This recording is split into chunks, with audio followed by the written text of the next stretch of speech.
Hello, my name's Andy. I'd like to do a quick book review of this book, which I've found to be really helpful. It's a book called Growing Young, and it's written by three people. I'm going to look up their names to get them right. Cara Powell, Jake Mulder, and Brad Griffin. And it's a book I've personally found really helpful. So I want to share some of the core ideas. I'm only going to scratch the surface, and I encourage you, if you think this might be interesting, to read this book. It's really useful. So what it is, it's a book summarising some research that these people did into churches that were thriving with young people, and young defined up to 29. They looked at, I think, about 360 churches. It was in America, but for those of us who aren't in America, I think the same principles apply.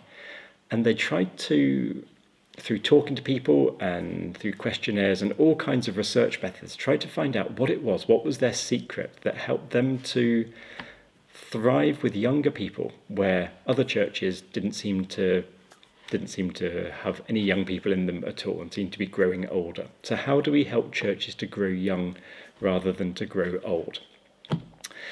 And for a Methodist minister, I think this is a crucial question for us. Much of our denomination is growing old. There are pockets where it's growing young, and I think this book gives us some ideas of things to try and values to have that I think will be really helpful. So let me tell you what their remedy is. They came up with 6 things which are crucial in a church congregation, in a culture, to grow young. And you've got to have all of these in place, really. So let me show you what they are. So there's a key diagram in the book which I'm going to try and reproduce here. Is that going to show? Yeah. So the first thing is to be really clear about who holds the keys to power and let go. We need to be encouraging younger people to get involved in things and to have some responsibility, have some authority. And that means giving up the keys. So we need to be clear that if it's older people in the church, if it's ones who've been there for ages who hold all the keys, make all the decisions, everything has to go through them. Physical keys as well to the building so that they can make themselves at home in it and do what they need to do. That's really important. So we've got to let loose and give people the keys to do the things that they're called to do. If we hang on to the keys, which is tempting to do, then that's going to stifle growth and we'll grow old. Second thing is that we need to show empathy to young people. Those of us who are a bit older than the age bracket we're talking about, those of us who are beyond 30, it can seem tricky sometimes to understand where younger people are coming from, but we need to show empathy. We need to get alongside them, listen to them, hear their stories, hear what affects them. Different things will affect younger people than affect older people, and it's on the older people to listen out and to show empathy. I should have said, by the way, at the start, to grow young, to get a church that is thriving with youngsters, brings life and health to the whole church. It's not just about making a pocket of young people in your church. This brings health and life to the whole thing. So we need to show empathy. And in the book, they give a simple formula for what that looks like, is to show grace. If you don't understand what the young people are doing, if they seem to be causing offence and making mistakes, show grace, because Jesus did. Show love. We need to love people, not just sort of tolerate them, not just put up with them. We need to love people in our church, including the youngsters. And we need to get them involved in the mission. We need to give them a purpose, draw them in, give them something to do in the church, help them to be part of something bigger. And by doing that, we can show empathy for where they are. So we've got to be kind. Third thing is we need to put Jesus's life and ministry at the heart of what we're teaching.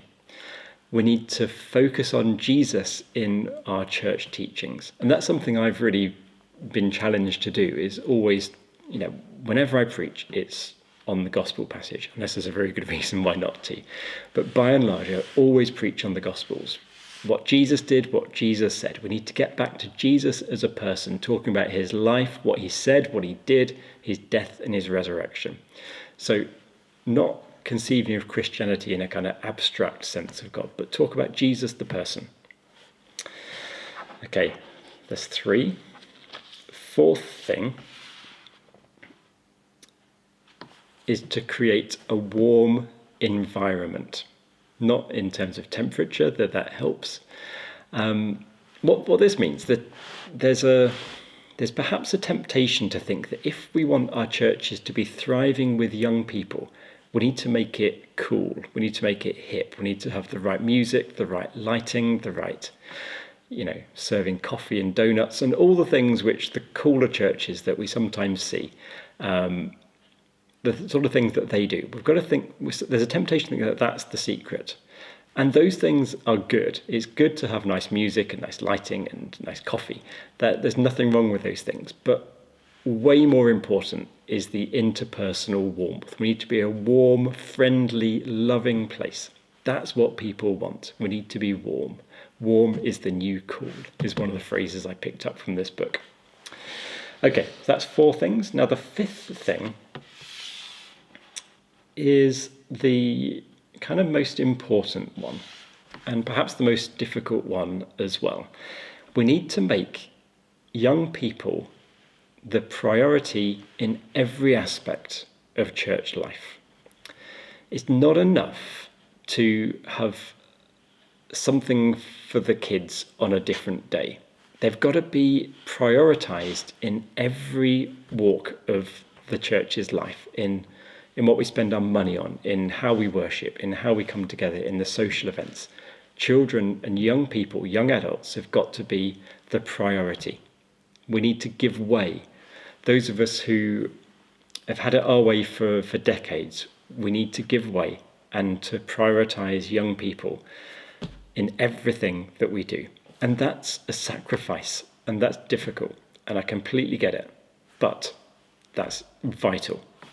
In the book, they say that actually this functions a bit like a crossroads, a hinge where you can go one way or the other. So this is the most important thing according to this book, according to their research.